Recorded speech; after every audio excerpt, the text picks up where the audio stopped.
What else have I got? Okay. Let's talk about... Actually, just on that note too, you know, because it's interesting that when you start to look at all the different advantages of opportunities down here, whether it be the private hangar village. It is a village. It is a village, because certainly to Lisa's point earlier, the strategic plan and the master plan, if, for example, it was set for 10 years or 15 years out, it was completed within the first 3 to 5 years. Yeah. So therefore, that's why they had to go back and go, because it was such a success. It was overwhelming. And, you know, this past weekend, there was a NASCAR race at Mossport. Yeah. We had 6 jets come in from all over the U.S. with the race car teams, staff, sponsors, you name That's it. news to the community, what you just said. Like, yeah. Totally. So we had, I don't know, we had over 20 car rentals from our local car companies. There were hotel rooms. Mm-hmm. All of these people that are now just all of a sudden off of these jets that just came in, boom, plunked, and they're in Peterborough now for the weekend enjoying NASCAR, but they're also seeing the sights of what this entire region has to offer. I know. Because we have to remember that this airport is in Stuart Travel's world. The catchment area for this airport, for us, for business-wise, is west to Pickering, east to Napanee, and north to Halliburton. And there's 1.2 million people that reside in that triangular catchment area, which we've designated, as in Stuart Travel has identified, as being where our customer base can come from.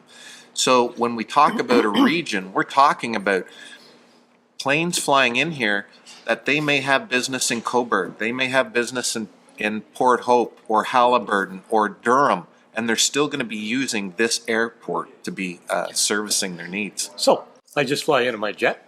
Yep. What does Stewart Aviation?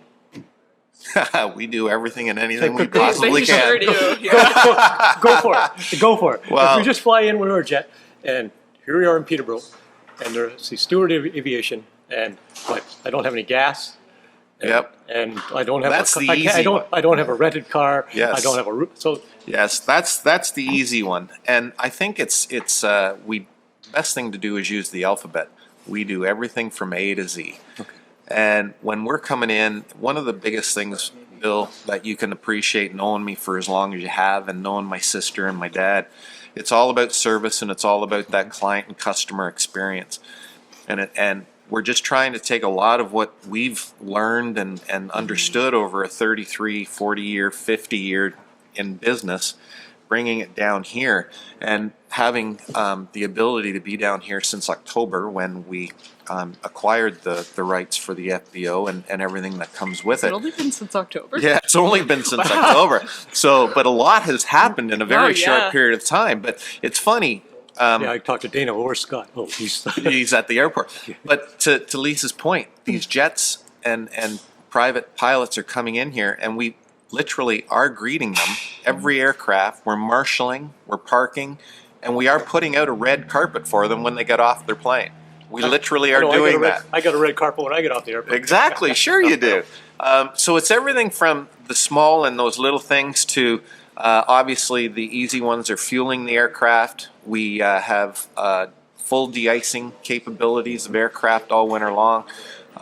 We mentioned already the marshaling, the airport or the apron management.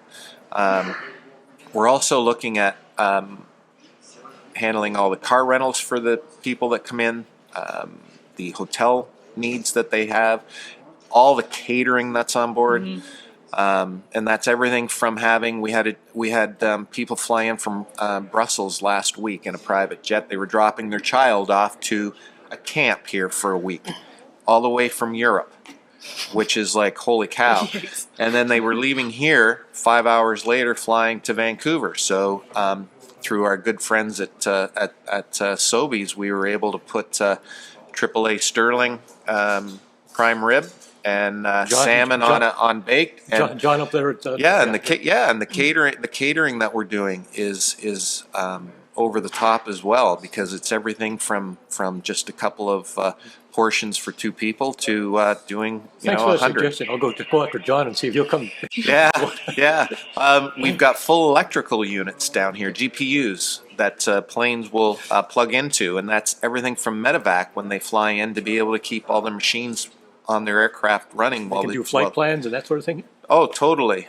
We have a full private pilot lounge, washroom facilities, shower facilities, everything that they need, TV, flight-aware computers, printers, everything that they need to be able to do what they need to do.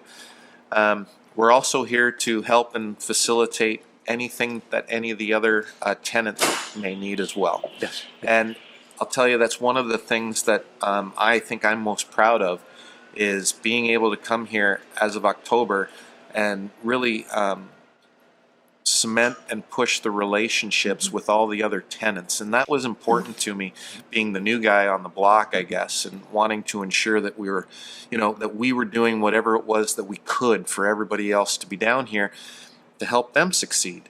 And, the vision is limitless. And that goes back to the very first question you asked, or Dave asked. The vision is limitless. I know. I just love both your optimism. It just, and that's how be positive or go home. Like, totally. Yeah. Well, there's a will, there's a way. I remember the phone call I made to Trent Gervais down here at the airport, and Trent didn't know who I was, and I didn't know Trent. And we had this wonky idea. I read his bio. He sounds like a really extremely interesting individual. Totally. Yeah. Oh my God, totally. And when we had that very first wonky idea about bringing the 737 in here, we didn't know what, how, who, what, anything. But you did it, okay? We did it. And Trent was so invested in the community. So just for everyone out there, Trent used to be the fire chief in Peterborough. Go on. I'd like to hear more about him, because I read his bio and he sounds like one of the most very interesting individuals. So he's been at a whole bunch of different cities and towns, but he was the fire chief in Peterborough, the city emergency manager for Peterborough, and he took on the airport manager role when he was in that role. And he basically saw the airport through the development process. He took over with partnership with Bob Berry, the Lumex group, who then was contracted to operate and manage the airport. So Trent was the airport manager here for many years before I came in. But basically, and I think that's why him and Scott get along so well. Scott goes, yeah, sure, we can do whatever you need. And Trent goes, yeah, we'll make it happen. That's his attitude. Eh? Like, I'm not, yeah.